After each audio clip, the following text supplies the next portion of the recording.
Hello, everyone, and welcome to the Stephen King Cast, one man's musings on the works of Stephen King. This week, I will be continuing my top 10 Stephen King lists. Last episode, I examined Stephen King's top 10 heroes. Now I will be exploring his top 10 villains. But first, I will read a review. A listener email. No, actually, I will be shamelessly plugging my own stories. So over the last couple episodes of the Stephen King Cast, I have revealed to the world that I am fortunate enough to have published a handful of stories in publications, different publications. Three of which you'll be able to download now. One of which you'll have to wait until the end of August, but I'll put it on your radar, and hopefully by the time August rolls around, there'll be more updates with more stories that you'll be able to download or procure the old-fashioned way. So if you have enjoyed my output and my thoughts on Stephen King, if you have enjoyed listening to me and my thoughts on the horror genre, then I would really appreciate any support that you could give, not towards my analysis, but my actual my own creativity. So if you are interested, then I'm going to give you some options to some different stories and different publications. So you can head on over to Amazon to get all of these, and all you would need to do is just type in Dark Moon Digest, number 22. So this is the 22nd issue of Dark Moon Digest, which is edited by Laurie Michelle and Max Booth III. And if you want to read my story immediately, then download it to your Kindle or your smartphone, any portable device. Or if you wanted to just sit on the couch and read an actual magazine, then you can do that as well, and you can have it sent to your abode. Another story that I have had published can be found in Nine Tales Told in the Dark, published by Bride of Chaos, available now through Amazon Kindle. And I realized that I haven't actually said what the titles of the stories are. So in Dark Moon Digest, you can read my story, Room 207. In Nine Tales Told in the Dark, issue number 9, you can read my story, This World Will Eat You All the Way Up.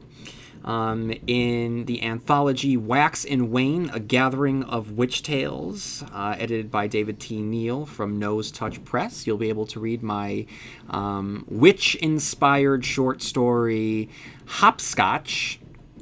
And coming this August, make sure that you have the magazine Trysts of Fate, edited by Leanne Story, on your radar. The short story Forget Me Not will be available in that particular publication. And like I said, hopefully by the time Trysts of Fate rolls around, there will be more options and more stories for you to choose from. So I hope you like them. I've enjoyed writing them. And you can always shoot me an email to let me know what you think of them. But support these publishers, and I would love the support thrown my way as well. And while we're on the topic of support, if you wanted to head on over to iTunes and leave a review, that would be fantastic. And you can always write to me at StephenKingcast@yahoo.com. And now it's time for our listener email. And let's see, we have Colin, who writes, "Hi, old Podslinger, constant listener here. Have you called us that yet? You totally should, and I probably should. A fellow Tower junkie dropping by to tell you how much I dig the podcast. I'm hooked on listening to podcasts all throughout my trek to work, and yours is perfect. I'm not sure if it's ever been told to you, but I think the length of your episodes are terrific. Normally, I'd have to stock up on 4 to 5 episodes of any other given show to get through the day, but the hour-plus episodes you put out make my life that much easier. I wanted to comment on something and then ask you to partake in a little Stephen King recruitment game. First off, when describing the Marston House, the house on Neibolt Street, and the Dutch Hill Mansion, you often call them thinnies, and this has always confused me. I was wondering if you would reconsider that these places in the many worlds of the Kingverse are, in fact, not thinnies at all. I mean, they are definitely portals, right? Blights on existence, dark areas bled over from the red. And since they act as portals, technically you could describe reality as thin there. But an actual thinny, I figure, is something different. Think of the thinny in Eyebolt Canyon, or the one of the Ka-Tet approaches in Topeka. The two of them are described as the same, that weird murky silvery light with that same warbling noise. It's made clear that the thinny will kill you if you approach it or go in. There isn't any getting out of it. In fact, it's capable of snatching people up in those weird tendrils. I think the portals and the thinny are similar in the sense that they both are caused by the erosion of worlds, compounded by the attempted breaking of the beams, but they are two very different things. A portal is thin between worlds, but it's not a thinny. This has come off as snobby. I didn't mean to. I just figured that a thinny is a monster in its own right. And Colin, you are absolutely correct. This is something that I kind of caught during the reread, especially when I got to Wizard and Glass. And I don't know if I mentioned it in Wizard and Glass. I don't remember. But yeah, I wish I could go back and re-record those earlier episodes because I was really off the mark on that one. But you are totally right, and I'm glad that you wrote in, just so whether I said it before or not, I can make it, I can definitely clarify a little bit more here, that yes, there is a difference between areas where the fabric between worlds is thin and then the thinny itself, because you're right, the thinny is a monster in its own right. And then Colin continues, secondly, let's try something a bit more fun. You've mentioned a few times that throughout your reading of The Dark Tower, you hoped for an eventual team-up of the best Stephen King heroes to unite to take down the forces of the Red. I felt the same way, mainly because Jack Sawyer never got a chance to meet up with Roland and the others, at least not yet. One of my favorite things about Stephen King books was that a lot of them included the power that comes with a group of friends. Salem's Lot was the first I read that made me stop and think, whoa, it's like a little Jerusalem's Lot. Justice League. Then it was on to the Losers Club and all the way to the Dark Tower. When King finally named this Ka-Tet, I lost it.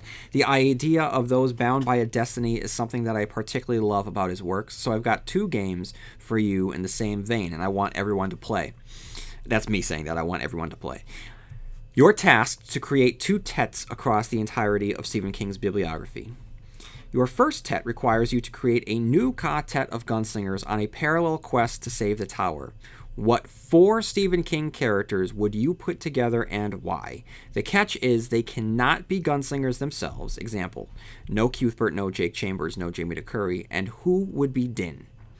The second Tet requires you to create a team of psychics. Let's say a villain comes across who can only be defeated by those with that psychic power that's prevalent across the worlds. What 4 people would you put together? Why those folks? This can be anyone who utilizes any strange psychic abilities, whether the Shining, the Touch, or that whirly-whirly track-down thing that Pete can do in Dreamcatcher. Thanks again for all the episodes. The work you do is incredible, and I'm so very excited to have all of the Stephen King analysis to listen to. Thank you for doing it. You do a terrific job. I don't know. Let's talk about the first Tet. I had emailed Colin. I don't remember the 4 gunslingers that I would have put together. I know that I definitely would put Alan Pangborn on that list. So let's say Alan Pangborn. And then, God, who else could I put? Alan would definitely be on there. This is tricky. Let me think about that. I'll get back to you. But I do know that the team of psychics would be Jack Sawyer, Danny Torrance, an adult Charlie McGee, and Charlie and Danny. They would be together, possibly with a child, because I think that would be fun. So Danny Torrance, Charlie McGee, Jack Sawyer, and who else do we have? Who's one more character that I could throw in there? I can't think of anyone off the top of my head. But definitely those 3. Ted Brodigan. I mean, of course, Ted Brodigan. So those would be definitely my 4 team of psychics. But the Ka-Tet of gunslingers, that's great. But definitely Alan Pangborn, Larry Underwood. Larry Underwood would be great. And let me think about that. But everyone else, I definitely want you to give me your list of quartet members that would create a new gunslinger, new bunch of gunslingers, because that'll be a fun exercise for me to share on the air. So guys, here we go. We're gonna get into our best Stephen King villains, and I can only say 10, so I had to whittle down this to 10, and this was hard. And I'll definitely give some honorable mentions, but all right, 10 of Stephen King's best villains, and this man has made a fortune creating villains. So let's just get into it. Number 10, I would say, is one of his newest, and no, it's not Brady Hartfield. This is a character that shows up in his collection of short stories from 2015, The Bazaar of Bad Dreams, in a short little story that shares the same name as the villain himself, and that is the Bad Little Kid. I think that this character is so much fun. I think that this character is such a little awful monster with a lot of personality, and strangely vulnerable, while being just everywhere and having supernatural powers. I in my review of Bazaar of Bad Dreams, I think that it was clear that I loved this short story. It felt like vintage King. Felt like it could have definitely come out in the 80s, and I just love how this little kid just kind of like looks like what you expect a little bully to look like. But I love Bad Little Kid enough to put him on what I believe is Stephen King's top 10 villains list. And I would say that number 9 is a character that, though she wasn't in many Stephen King books, she was only in one. Her actions rippled throughout the entire cosmos, and she stands to be one of the most important figures in all of Stephen King's works because of the profound impact that she had, not only on the life of an amazing Stephen King character, but because of what that did to him, and what that did to him changed the multiverse. And this particular character pulls from some classic iconography in our own world, and that is the iconography of the witch. And of course, ladies and gentlemen, I am talking about Rhea the Coos, Rhea the Witch, who is responsible for the death of Roland's two loves of his life, his lover and his mother. It is Rhea who is really she in many ways is the true villain of the Dark Tower series. And I remember in my review of Wizard and Glass, I said it's too bad that we never saw her again. But the fact of the matter is we don't have to see her again. In the short time that Roland knew her, in the most formative stage of his life, she ruined him. She absolutely destroyed any chance that he had at normalcy or peace or what have you. She sent him on a path that led to, quite literally, eternal damnation, having to restart his quest over and over and over again with all of the bloodshed that comes along with it. And that wouldn't have happened if it weren't for Rhea's machinations and her involvement in his life. And she's just so thoroughly sinister. She's a great character and villainous enough to crack the top 10. Number 8 is one of the characters that has gone down in history of one of Stephen King's greatest characters, period. Famously played by an actress who walked home with an Academy Award, solidifying the legitimacy of Stephen King characters in terms of Hollywood Academy voters, as well as establishing the actress's claim on just being a solid actress. And of course, I'm talking about Annie Wilkes, the fanatic fan of Misery Chastain from the novel Misery. And Annie is great because, like I said in my review of Misery, she is the fanboy, and it doesn't matter whether it's a Trekkie or whether it's a what do X-Files people call themselves? I don't know, X-File. I don't know, but it doesn't matter. Like, think of something with a rabid fan base, and there's an Annie Wilkes in there. And so for Stephen King to write about the trappings of fame and the danger of fandom at the height of his popularity, she is an important historical figure in that sense. And her villainy is legendary and has secured her the number 8 spot.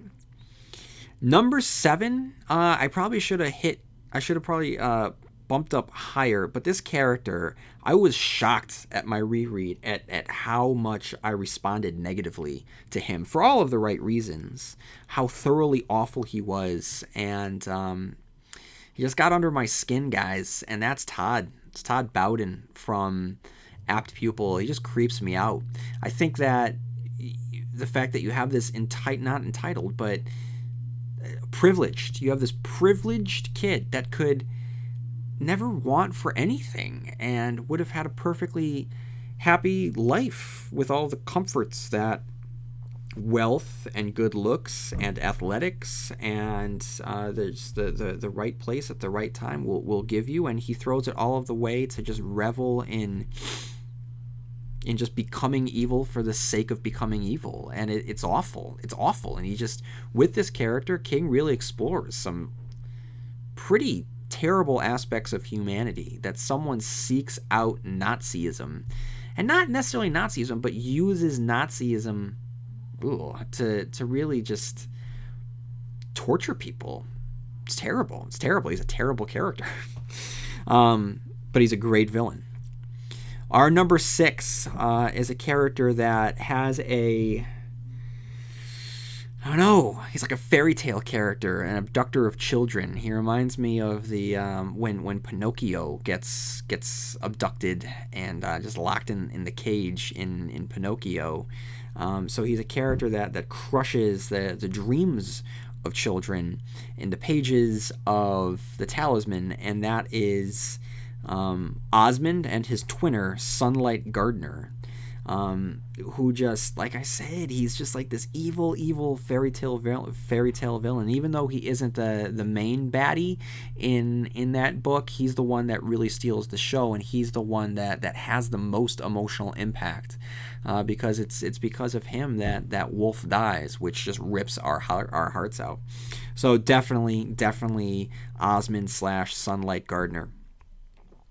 And up next we have someone that just you read this character and there isn't a page that goes by where you don't wish you were in Stephen King's book so you could punch this character in the face repeatedly. And whether it's on page or on film, this character is just so thoroughly, not just loathsome, but just aggravatingly annoying at all times. Like I said, it plays well on the page, and it plays very well on the screen as well.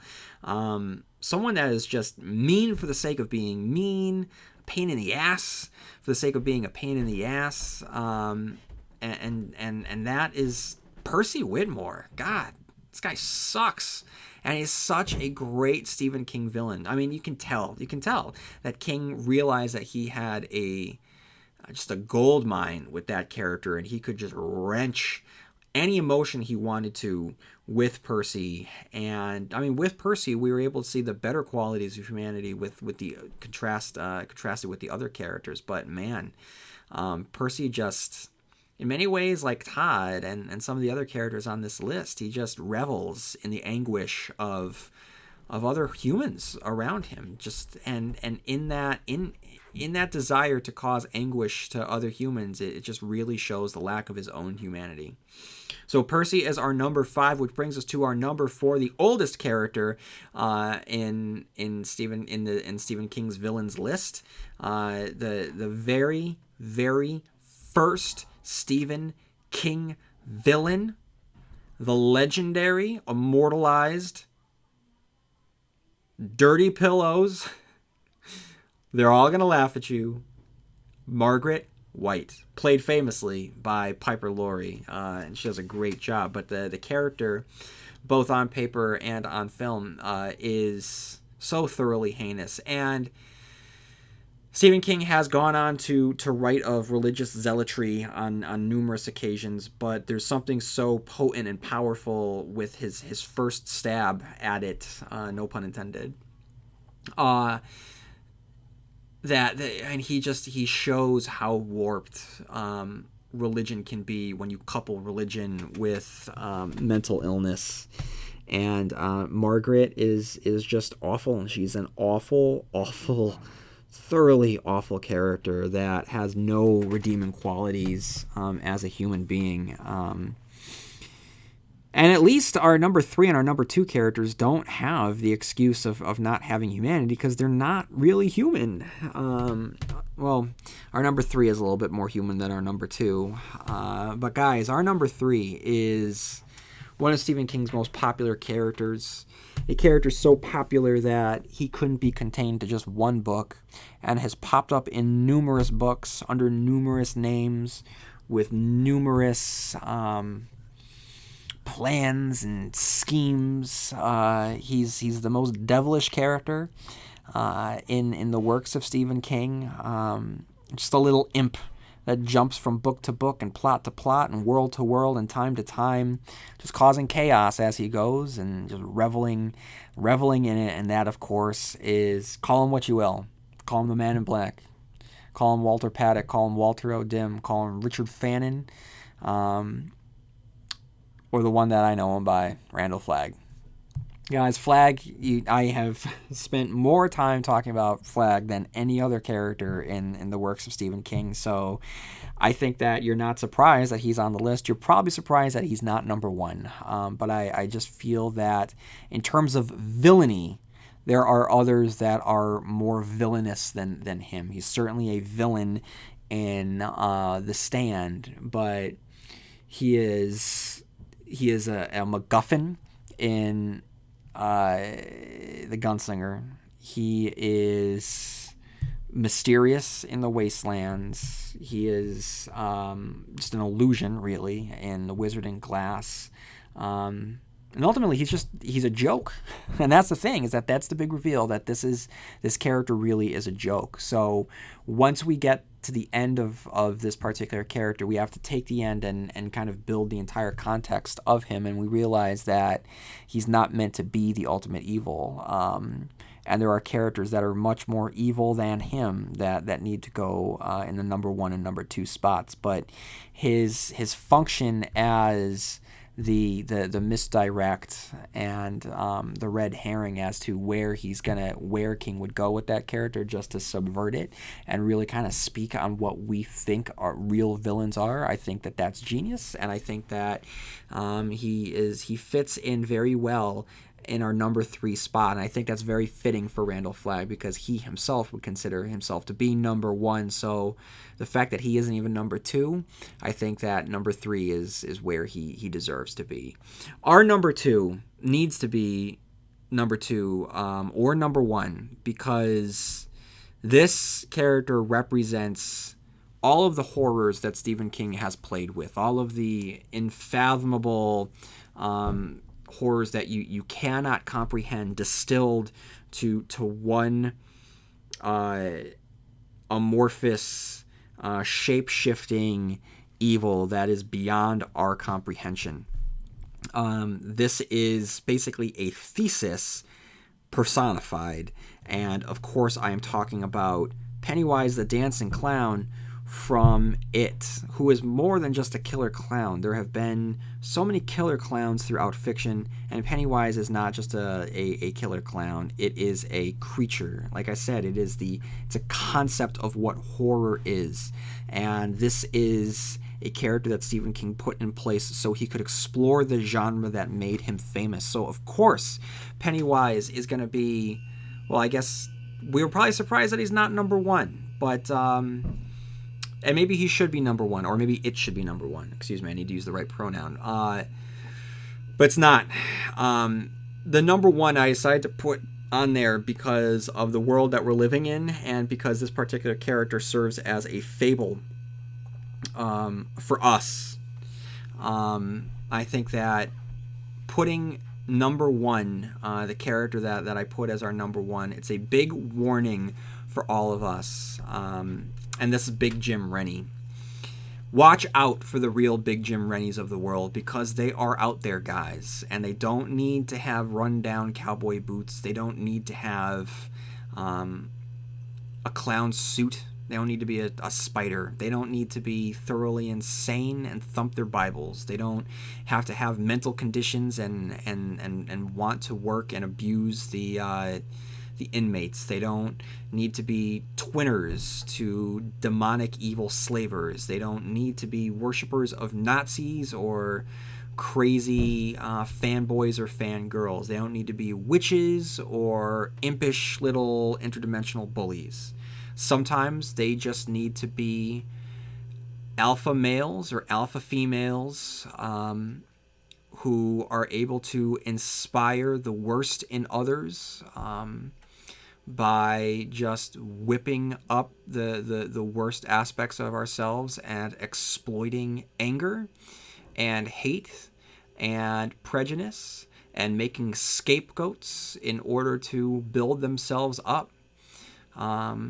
Stephen King is often written of bullies, and I would say that Big Jim Rennie is the greatest bully that he ever wrote, because he represents a type of bully that we see in our society a lot. And we see a lot in politics. And he's saying watch out with Big Jim Rennie, with honorable mention to Greg Stilson from the Dead Zone, who came before. Big Jim Rennie's real, and that's why he's the greatest Stephen King villain, is because he's too real. It was very, very disturbing to reread Under the Dome, guys, because it's just too close to reality. It makes me appreciate it that much more, where I can just, I don't want to say just kind of relax and read about children being eaten by a spider clown, because that's fantasy, that's fiction. You read about Big Jim Rennie and you take the dome away. Yeah, I mean, there's a Big Jim Rennie in every town. There's a Big Jim Rennie everywhere. Big Jim Rennie, you can't escape him. And I don't think that we can escape the Big Jim Rennies, but we can identify them and make sure that they're contained where they need to be. So I'm not going to bring politics into it, guys, but Big Jim Rennie is out there, and I'm just saying, let's watch out for the Big Jim Rennie, and please, let's not give him power if he does not need it. Because Big Jim Rennie scares the hell out of me. Honorable mentions for Stephen King villains. Atropos, one of the three fates from Insomnia, is just so crazy. The fact that he is this little thing with sharp teeth and just a rusty knife running around, cutting off the life cords, it's so out there, it's so imaginative, and he's so just vile, and foul language, like he's disgusting. He's a great character. George Stark, of course, he is Richard Bachman. He probably should have been in the top 10 because he is the personification of Richard Bachman, which in of itself is a very profound thing. Leland Gaunt is the closest that Stephen King has come to writing of the devil selling souls. Can't help but love Leland Gaunt. Tack was a great Lovecraftian interdimensional creature. Mr. Munchin, I believe, was the last great Stephen King monster that was just a monster before Stephen King got into the habit of really exploring monsters and evil as being pathetic. Blaine probably should have been on the list because Blaine was just an insane train. I mean, the fact he was able to pull that off, that definitely deserves, at the very least, an honorable mention. John Rainbird is probably one of the greatest Stephen King villains that is never talked about. The fact that his goal simply was to befriend the most powerful being in the world, just to get her off her guard and watch in her eyes as her new friend kills her. That's a pretty sick. That's a gross and just twisted goal for a man to have. Charlie Jacobs is one of the more. This is the most recent villain in the list of honorable mentions from Revival, who is a completely different kind of villain. This is not your evil monster villain. This is a broken man who was given a tragedy in life, and we watched it turn him into a villain. Christine is the personification of teenage love and obsession, and she's fantastic. Andre Lenoge, as much as I made fun of that guy, Andre Lenoge still is a great villain, and he's one that never appeared in a book. I mean, he was written primarily, first and foremost, for the small screen, and Comfior brought him to life. And yes, he has a little bit too many catchphrases, but still there's no denying the fact that he was an incredible villain. And lastly, the Overlook, it's the hotel itself. The Overlook, guys, is legendary, and the fact that a giant hotel in of itself is a villain should be noted. So those are my honorable mentions. So agree, disagree? Why don't you write into StephenKingcast@yahoo.com and tell me who you think the greatest Stephen King villains of all time are, and tell me why. And while you're at it, feel free to write in and assemble your gunslingers and your psychics and let me know. So, may you have long days and pleasant nights, and I will see you here next week where MOON spells Stephen Kingcast.